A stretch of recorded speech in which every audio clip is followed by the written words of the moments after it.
Hello everyone, मैं professor Radha Tiwari GS college of commerce Wardha के e learning platform पे आप सभी का स्वागत करती हूँ। सो स्टूडेंट्स, जो हमारी रेशियो एनालिसिस की एग्जाम्पल सीरीज चल रही है, इसमें हमने पिछले वीडियो में 7th एग्जाम्पल सॉल्व करने की शुरुआत की थी, जिसमें लोहिया एंड कंपनी का यहाँ हमें लिक्विडिटी, सॉल्वेंसी, प्रॉफिटेबिलिटी और कैपिटल गियरिंग के हिसाब से उनके कैपिटल गियरिंग को, प्रॉफिटेबिलिटी को, सॉल्वेंसी को टेस्ट करना था और उस टेस्टिंग के ये 4 हमें यहाँ एस्पेक्ट्स या क्राइटेरिया दिए हुए थे। इसके आधार पे मीन्स लिक्विडिटी, सॉल्वेंसी, प्रॉफिटेबिलिटी और कैपिटल गियरिंग कैलकुलेट करने के लिए या टेस्ट करने के लिए किन रेशोज का कैलकुलेशन करना था, ये हमने पिछले वीडियो में उसकी एक लिस्ट यहाँ बना ली थी और उसी के साथ साथ एक रीअरेंज फॉर्म की बैलेंस शीट मीन्स जिसको फाइनेंशियल स्टेटमेंट भी हम कहते हैं, वो भी हमने प्रिपेयर किया था। तो उस फाइनेंशियल स्टेटमेंट को बेस बना के आज हमें सॉल्वेंसी, प्रॉफिटेबिलिटी, लिक्विडिटी और कैपिटल गियरिंग का यहाँ पर कैलकुलेशन करना है और उन कैलकुलेशन के अंतर्गत आने वाले रेशियोज का यहाँ पे कैलकुलेशन करना है। तो सबसे पहले कैलकुलेट करेंगे हम टेस्टिंग ऑफ लिक्विडिटी।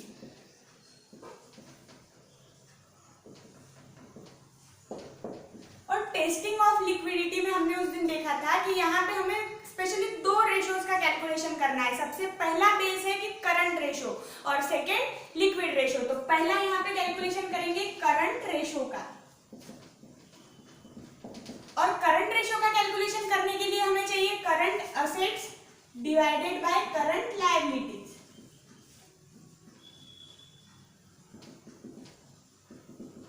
और इस फॉर्मूले को सेटिस्फाइड करने के लिए जिन अमाउंट्स की जरूरत है, ये अमाउंट हमने हमारे फाइनेंशियल स्टेटमेंट में फाइंड आउट की है।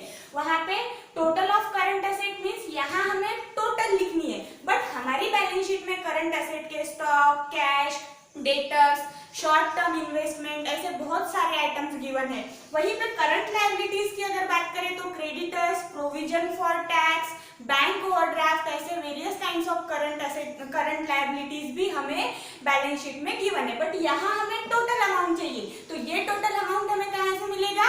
फाइनेंशियल स्टेटमेंट से। तो फाइनेंशियल स्टेटमेंट में हमने करंट एसेट और करंट लायबिलिटी की जो अमाउंट निकाली है उसका हम यहाँ यूज करेंगे। तो फाइनेंशियल स्टेटमेंट में हमारे करंट एसेट थे 20 लाख और करंट लायबिलिटीज थी 14 लाख। अगर इनके हिसाब से कैलकुलेट करें तो हमारा करंट रेशियो आएगा 1.43:1। यहाँ हमने टेस्टिंग ऑफ लिक्विडिटी का जो पहला स्टेप है कि उसमें 2 स्टेप से हमें लिक्विडिटी को यहाँ पे कैलकुलेट करना था या फाइंड आउट करना है। तो पहला स्टेप करंट रेशो का पार कर लिया। इसके बाद सेकेंड स्टेप रहेगा कि लिक्विडिटी रेशो को हम कैलकुलेट करें। अब अगर लिक्विडिटी रेशो का ही हमें टेस्टिंग करना है तो करंट रेशो का यहाँ हमने क्यों कैलकुलेशन किया? तो करंट रेशो में जो डिसएडवांटेजेस रह जा रहे हैं मींस जो क्विकली कैश में कन्वर्ट होने वाली जो करंट एसेट्स है उसका भी अंतर्भाव करंट एसेट में हम करते हैं। तो यहाँ पर हम लिक्विड रेशो का कैलकुलेशन इसलिए कर रहे हैं कि यहाँ पे ओनली क्विकली कन्वर्ट होने वाली, जो कैश में हम क्विकली कन्वर्ट कर सकते हैं, ऐसी एसेट्स और लायबिलिटीज को लेके लिक्विडिटी चेक की जाएंगी। तो इसीलिए फिर अब यहाँ हमारी रिक्वायरमेंट होगी या लिक्विड रेशो की रिक्वायरमेंट है कि liquid assets divided by liquid liabilities.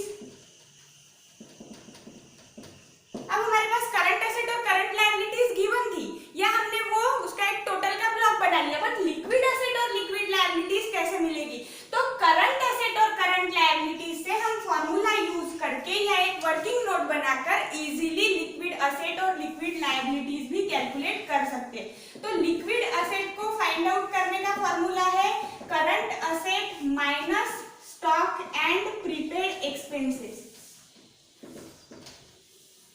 Total of current asset हमारे पास है 20 लाख। अब स्टॉक एंड प्रीपेड एक्सपेंसेस, तो इस गिवन बैलेंस शीट में या एग्जांपल में हमें प्रीपेड एक्सपेंसेस गिवन नहीं है बट स्टॉक दिया हुआ है, तो जो गिवन है उसकी अमाउंट हम वहां लिखेंगे। स्टॉक की अमाउंट हमें दी हुई है 6 लाख रुपीज। 20 लाख माइनस 6 लाख तो 14 लाख रुपीज अभी हमें यहाँ मिल गई लिक्विड एसेट। जिस टाइप से लिक्विड एसेट का calculation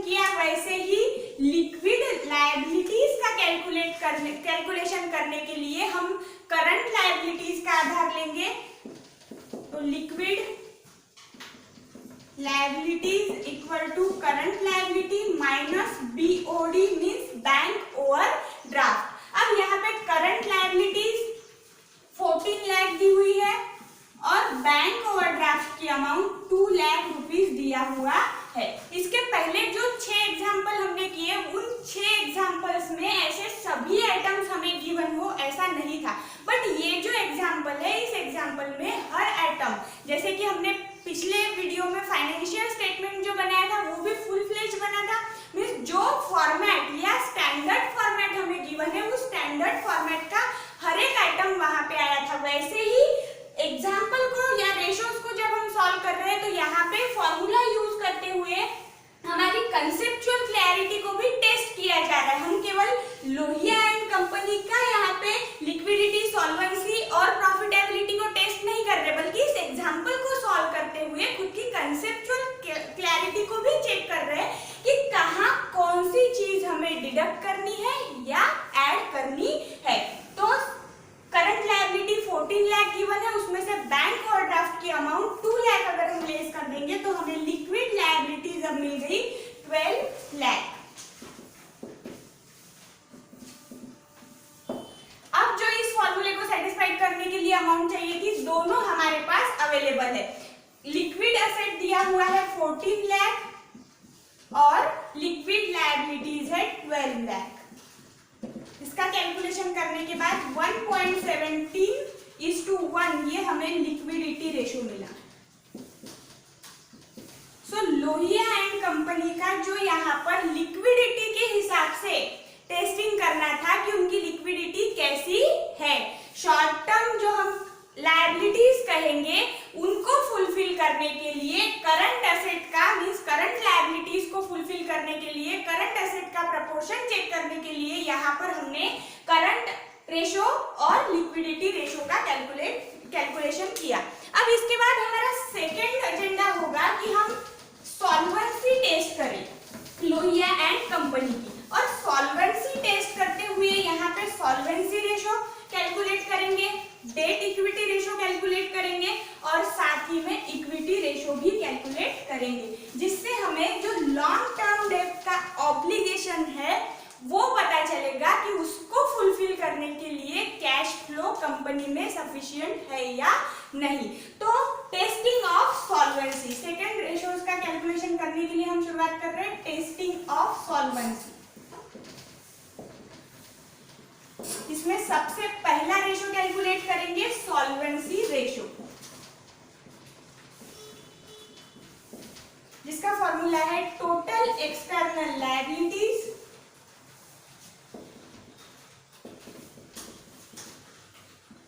divided by total assets.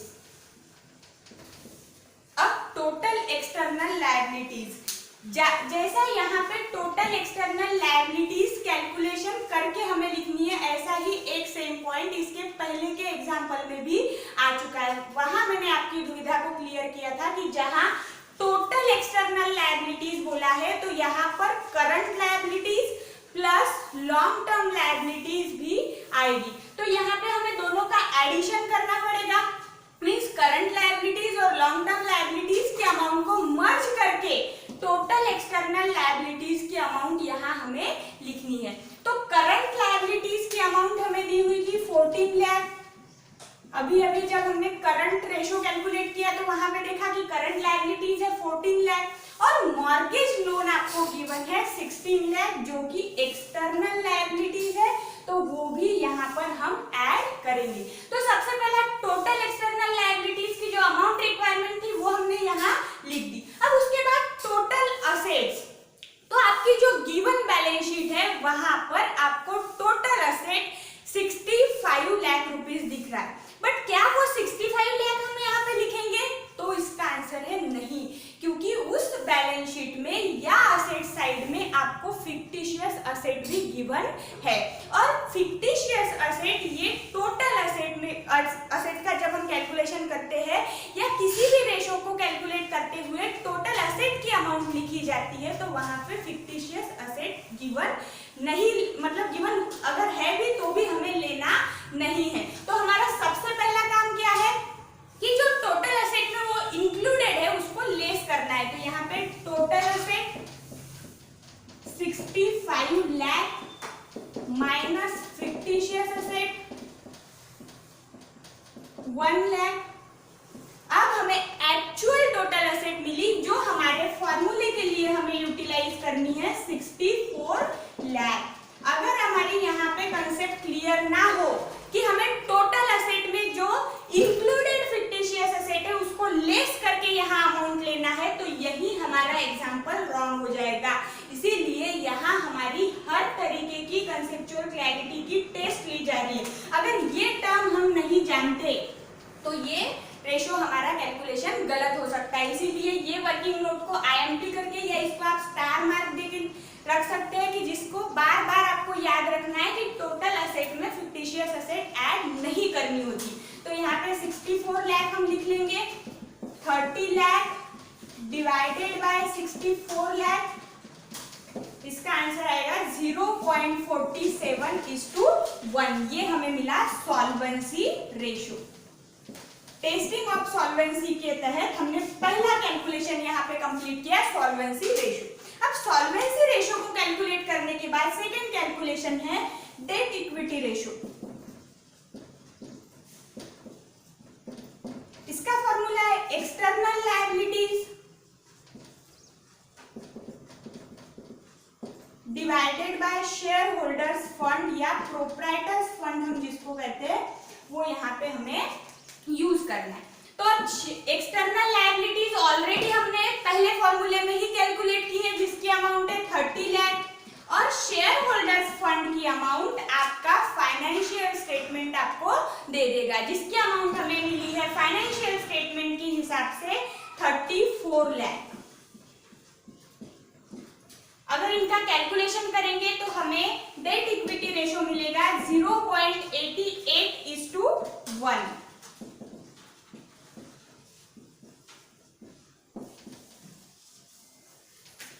इसके बाद थर्ड कैलकुलेशन हमें करना है इक्विटी रेशो का।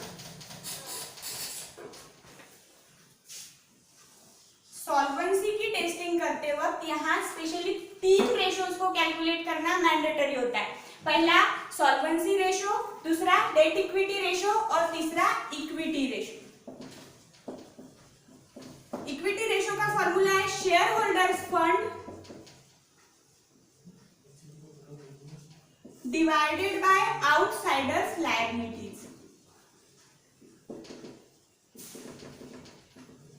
अब यहाँ पर हम देख रहे हैं कि जो डेट इक्विटी रेशो में हमने फॉर्मूला यूज किया external liabilities divided by share holders fund, इसी का इनवर्स फॉर्म हम इक्विटी रेशो में देख रहे हैं। वहां पर जो न्यूमेरेटर था वो डिनोमिनेटर बन गया और जो डिनोमिनेटर था वो न्यूमेरेटर बन चुका है। तो इसके लिए भी हमें जो अमाउंट चाहिए वो हमारे पास ऑलरेडी है, बट यहाँ पे क्या करना है, केवल जो हमने पहला कैलकुलेशन किया है उसको इनवर्स कर देना है। शेयर होल्डर्स फंड है 34 लाख और आउटसाइडर लायबिलिटीज है 30 लाख रुपीज। 1.30:1 ये हमें मिला इक्विटी रेशो। यहाँ पर सेकंड कैलकुलेशन या सेकंड क्राइटेरिया जो हमारा है टेस्टिंग का सॉल्वेंसी के हिसाब से वो हमने कंप्लीट किया। अब थर्ड क्राइटेरिया जो हमें गिवन है वो है testing of profitability, means firm की प्रॉफिटेबिलिटी या प्रॉफिट जनरेशन कैपेसिटी को हमें यहाँ पे आइडेंटिफाई करना है या रेशोज के हिसाब से डिटरमाइन करना है। तो उसमें सबसे पहला रेशो आएगा net profit ratio. Testing of profitability,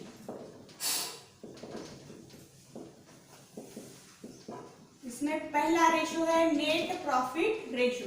अब नेट प्रॉफिट रेशो के लिए हमें नेट प्रॉफिट चाहिए और नेट प्रॉफिट की इंफॉर्मेशन आपको एग्जाम्पल में बैलेंस शीट के नीचे एक पैराग्राफ गिवन है वहां दी हुई है। तो नेट प्रॉफिट रेशो के लिए हमारा फॉर्मूला है net profit in bracket after tax and interest divided by sales multiplied by 100। अब नेट प्रॉफिट वहां पे आफ्टर टैक्स एंड इंटरेस्ट ही आपको गिवन है, तो डायरेक्टली हम यहाँ पे उसकी अमाउंट लिख सकते हैं 12 लाख।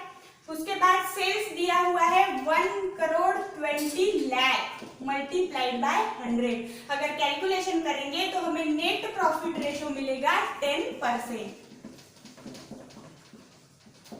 अब ये इजीली हमें जो अमाउंट गिवन थी उससे हमने कैलकुलेट कर लिया। अब बट ट्विस्ट कहाँ पे आएगा, जहां हमें net profit after tax and interest use न करते हुए बिफोर टैक्स एंड इंटरेस्ट करना है, तो उसका कैलकुलेशन करेंगे। जो सेकंड रेशो का कैलकुलेशन हमें टेस्टिंग ऑफ प्रॉफिटेबिलिटी के अंतर्गत करना है, जो है return on capital employed.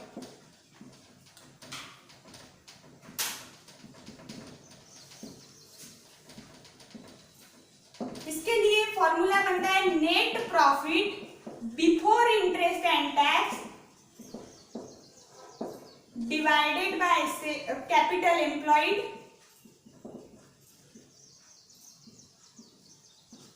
Multiplied by 100। अब यहाँ हमें net profit before interest and tax चाहिए, और ऑलरेडी हमें एग्जांपल में जो गिवन है वो आफ्टर इंटरेस्ट एंड टैक्स है। तो यहाँ पे दिक्कत कहाँ आएगी कि हमें जो आफ्टर इंटरेस्ट एंड टैक्स वाली अमाउंट दी हुई है उसको यहाँ पे हमें बिफोर इंटरेस्ट एंड टैक्स के नेट प्रॉफिट में कन्वर्ट करना पड़ेगा। तो इसके लिए सबसे पहले हम यहाँ पे एक वर्किंग नोट बनाएंगे कि हमें net profit after interest and tax वाला कितना दिया हुआ है, 12 लाख। मींस यहाँ से जो इंटरेस्ट या टैक्स की अमाउंट है वो ऑलरेडी डिडक्ट हो चुकी है, तो हमें पहले वाली अमाउंट चाहिए, डिडक्ट होने के पहले वाली। तो जो अमाउंट लेस की है उसको फिर से यहाँ ऐड करना पड़ेगा। तो इसीलिए net profit after tax and interest में हम जो टैक्स या इंटरेस्ट की अमाउंट डिडक्ट किए थे वो यहाँ पे प्लस करेंगे। तो यहाँ हमें सिर्फ टैक्स की अमाउंट दी हुई है जो है 4 लाख, तो वो ही यहाँ हम ऐड करेंगे और net profit before interest and tax की वैल्यू हासिल कर लेंगे जो है 16 lakh. Net profit before interest and tax अब हमें पता है 16 लाख है। कैपिटल एम्प्लॉयड हमारा फाइनेंशियल स्टेटमेंट बता रहा है 34 lakh multiplied by 100। Capital employed 50 lakh, इसका आंसर आएगा 32%। Return on capital employed 32%। उसके बाद प्रॉफिटेबिलिटी रेशो का या टेस्टिंग ऑफ प्रॉफिटेबिलिटी के अंतर्गत हमें थर्ड कैलकुलेशन करना है, return on shareholders fund. इसका फॉर्मूला है net profit after tax and interest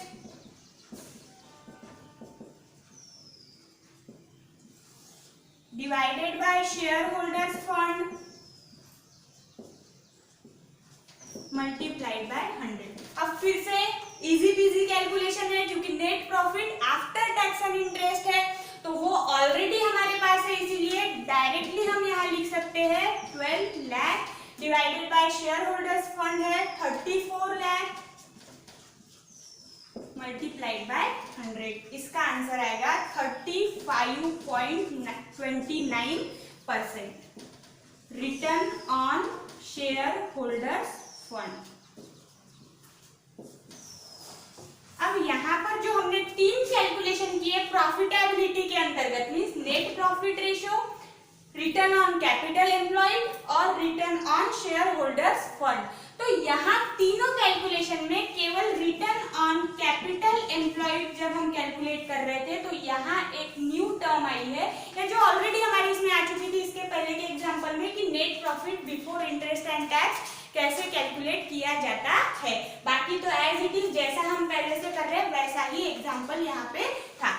तो नेट प्रॉफिट कैपिटल एम्प्लॉयड के हिसाब से रिटर्न ऑन कैपिटल एम्प्लॉयड या return on shareholders fund calculate करने के बाद प्रॉफिटेबिलिटी टेस्टिंग यहाँ पे खत्म नहीं होती। उसके बाद भी हमें एक रेशो का कैलकुलेशन करना पड़ता है। मीन्स अगर हम मैंडेटरीली रेशोज का कैलकुलेशन यहाँ पे कर रहे हैं कि टेस्टिंग ऑफ प्रॉफिटेबिलिटी करने के लिए हमें किन रेशो का कैलकुलेशन करना पड़ेगा, तो इन 3 रेशो से प्रॉफिटेबिलिटी का जो टर्म है वो फुलफिल नहीं होता। तो चौथा रेशो यहाँ पे कौन सा कैलकुलेट करना है, return on total assets.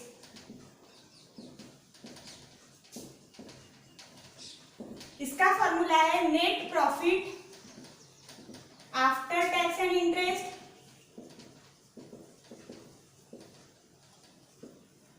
Divided by total assets. फिर से यहाँ टोटल असेट जिसको मैं स्टार मार्क करके रख रही हूं, मल्टीप्लाइड बाय 100।